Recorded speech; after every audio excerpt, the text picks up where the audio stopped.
Hey friends, welcome back to the Social Work Progressive. I'm Stephanie, licensed clinical social worker, and today we're going deeper than the usual how to write a SOAP note tutorial. We're looking at SOAP notes through an advanced social work lens. That means three things: real-world application, the stuff that actually shows up in your day, how this framework connects to the CSWE Core Competencies, and how it lives inside the NASW Code of Ethics. If you're a student, this is the format you're about to meet in nearly every single field. If you're already practicing, whether you're 5 months or 15 years in, this is the muscle most of us quietly wish we'd strengthened in grad school. Either way, stick with me. By the end of this, documentation will feel less like a chore and more like the craft it actually is.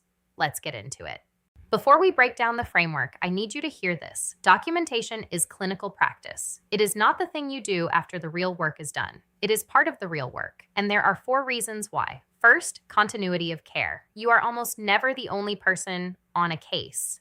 The next clinician, the on-call therapist, the hospital social worker, the new intern when you go on vacation, picks up exactly where you left off.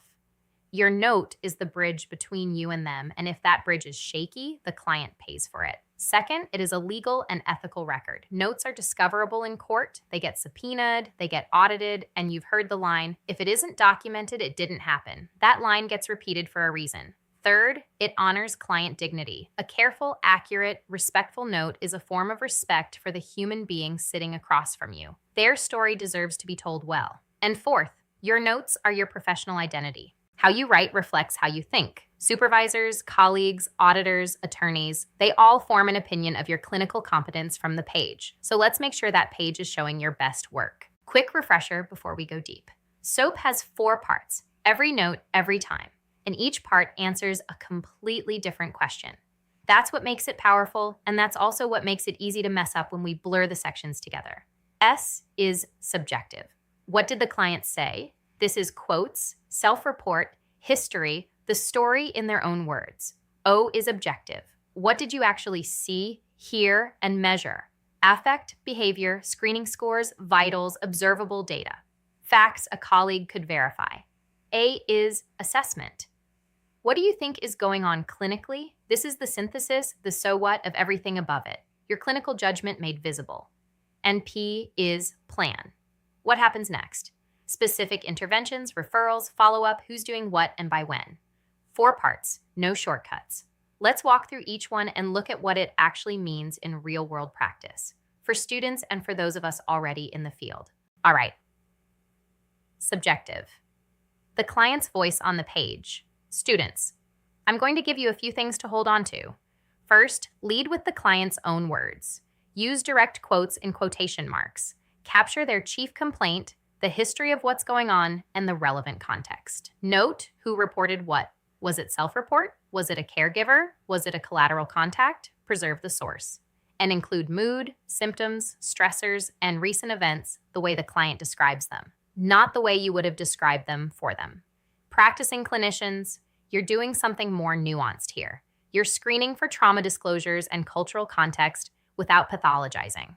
You're distinguishing client narrative from your interpretation and keeping them in separate sections. You're also noting what is missing or what is being avoided, because silence is clinically meaningful data. And when you're integrating collateral information, you always label and cite the source. Here's the watch out I want you to take with you. Never, ever paraphrase a direct disclosure of risk. If a client tells you they're thinking about suicide, you quote it verbatim in quotation marks. That is non-negotiable. Objective. This is where we all get humble. This section is facts only. What you saw, heard, and measured. Things a colleague could verify if they walked in the room after you. Students, your objective section should include appearance, behavior, affect, speech, orientation, engagement level, vitals, screening scores, PHQ-9, GAD-7, Columbia, and timestamps. And please use specific behavioral language. Seemed off is not objective. Flat affect, slowed speech, minimal eye contact is objective. Practitioners, your mental status exam elements belong in this section, and inferences about what those observations mean do not. Save that for assessment. You're also noting environmental observations if you do home visits, housing conditions, safety cues, who else is in the room. You're time-stamping risk indicators and behavioral data because it matters for legal defensibility. And whenever you can quantify frequency, intensity, duration, baseline, you quantify. Here's the honest rule I want you to remember. Adjectives like manipulative, non-compliant, drug-seeking, dramatic, those are not objective. They're judgments dressed up in clinical clothing, and they do real harm to clients. Keep them out of the O. Assessment. This is where your clinical brain finally gets to show up. And this is the section I want you to take the most seriously, because it is the section most often scrutinized in audits, in litigation, in supervision. Students, your job in assessment is to synthesize, not restate. Don't just list the symptoms again. Explain what they mean. Connect symptoms to diagnosis, to functioning, to risk, to protective factors. Use theory and evidence to support your clinical picture. And name progress, regression, or stability since your last contact. Practitioners, we're going a few layers deeper here. Apply a biopsychosocial spiritual lens. Account for trauma, culture, systems, social determinants. Justify your diagnostic impressions with DSM criteria and functional impact, not vibes. Articulate your risk formulation with specificity, ideation, intent, plan, means, protective factors, the full picture. And here's the one I want you to take with you if you take nothing else. Name the clinical hypothesis you are testing and name the data that would change your mind. That is the mark of a thoughtful, mature clinician, and it will absolutely protect you. And then we have the plan, which is where, honestly, a lot of notes fall apart. Students, the rule is be specific. What intervention, by whom, by when? Include your referrals, your safety planning, any homework or between session work, and your follow-up date. Every single action in your plan should trace back to something in your assessment. No orphan interventions floating out there untethered. And document informed consent and client agreement to the plan. That protects both of you. Practitioners, we're leveling up. Write measurable, time-bound objectives that align to the treatment plan. Capture coordination of care. Who did you contact? What did you request? Did you get a release signed? Update the risk and safety plan when it's indicated, and document the client's role in building it. And flag your stuck points, your barriers to engagement, and the questions you want to bring to supervision. That is how supervisors help you grow. Watch out for this one. Continue current treatment is not a plan. It's a placeholder. It is a missed opportunity for accountability, and it tells the next reader absolutely nothing. Okay, let's walk through a real-ish vignette so you can see how all 4 sections fit together. Adult client, outpatient behavioral health, routine follow-up appointment. Subjective. The client says, quote, I've been sleeping maybe 3 hours. My ex got custody last week, and I can't stop crying. End quote.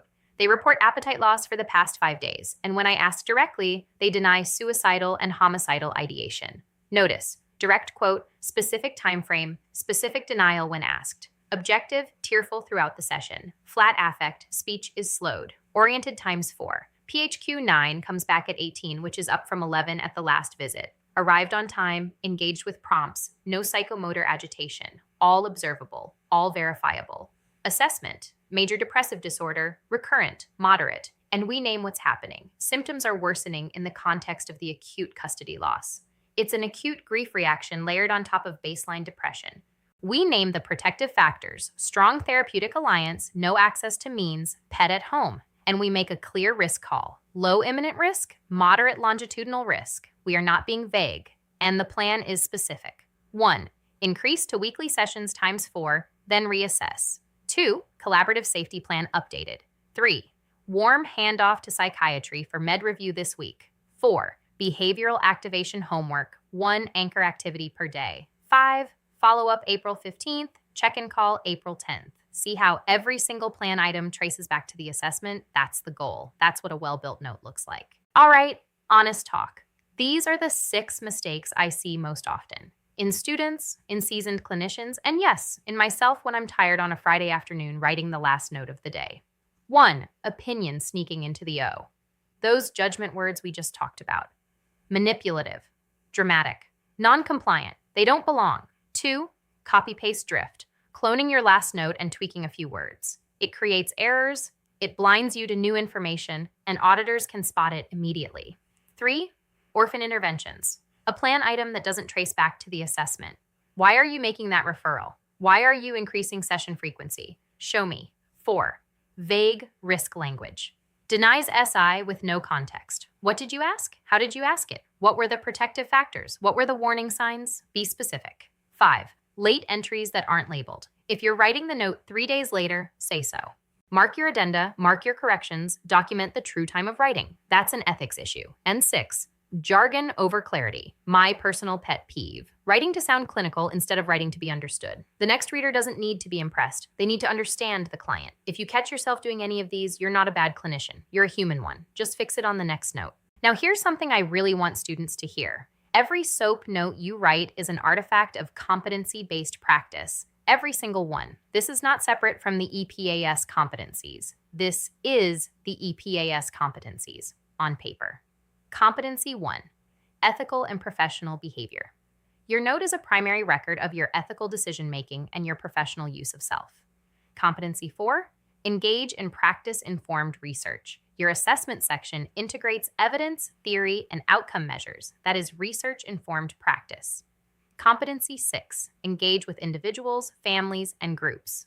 Your subjective section captures authentic client voice and demonstrates the relational engagement you're building. Competency 7, assess individuals, families, and groups. The full S, O, and A together are a living, competency-aligned assessment document. Competency 8, intervene with individuals, families, and groups. Your plan articulates specific interventions grounded in theory and client goals. And Competency 9, evaluate practice. Your longitudinal notes read across time, track progress, measure change, and guide adjustments.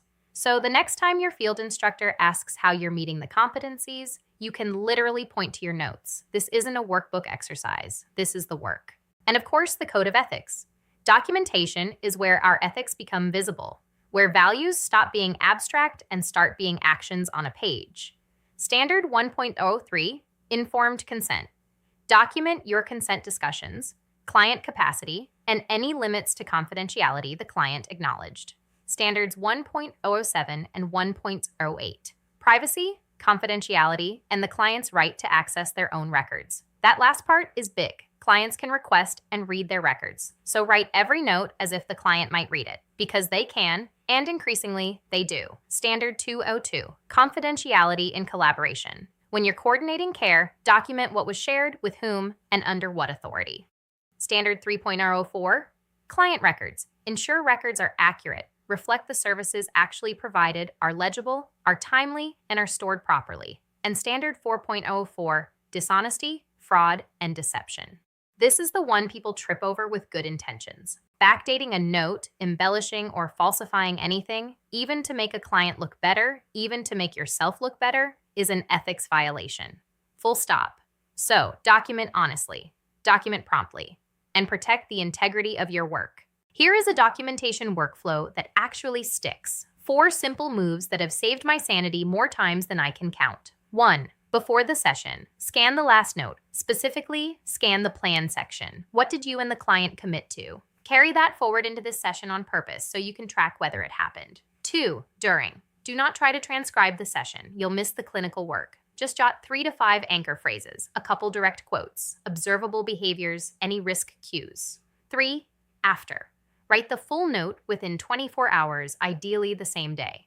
And here's the order that works. Draft S and O first, always. Get the facts down. Then move into assessment and finish with plan. If you try to write in order when you're tired, you'll muddle the sections. And 4. Review. This is the step almost everyone skips. Before you hit save, reread the note as if you are the next clinician picking up this case cold. Does it tell the story? Could you defend every word in court if you had to? If the answer is yes, save and close. If not, fix it now, because future you will not have the context. That's a wrap, friends. If you stuck with me to the end of this one, thank you. This is the kind of conversation I wish someone had sat me down and had with me in my first year of practice. I'm Stephanie Smith, licensed clinical social worker and founder of the Social Work Progressive. My career spans more than a decade across child welfare, behavioral health, long-term care, gerontology, forensic social work, and healthcare quality improvement. And I still think about my notes. I also serve as graduate and undergraduate adjunct faculty and a field liaison, so mentoring the next generation of social workers into trauma-informed, equity-centered practice is genuinely my favorite part of the job. If this video was helpful, do me a favor. Subscribe, hit the like button, and share it with a colleague, a supervisee, or a student who needs it. Drop your questions in the comments because I read them and I build future videos around them. You can reach me at Stephanie@thesocialworkprogressive.com, and I'll see you in the next one, where practice meets the classroom, always.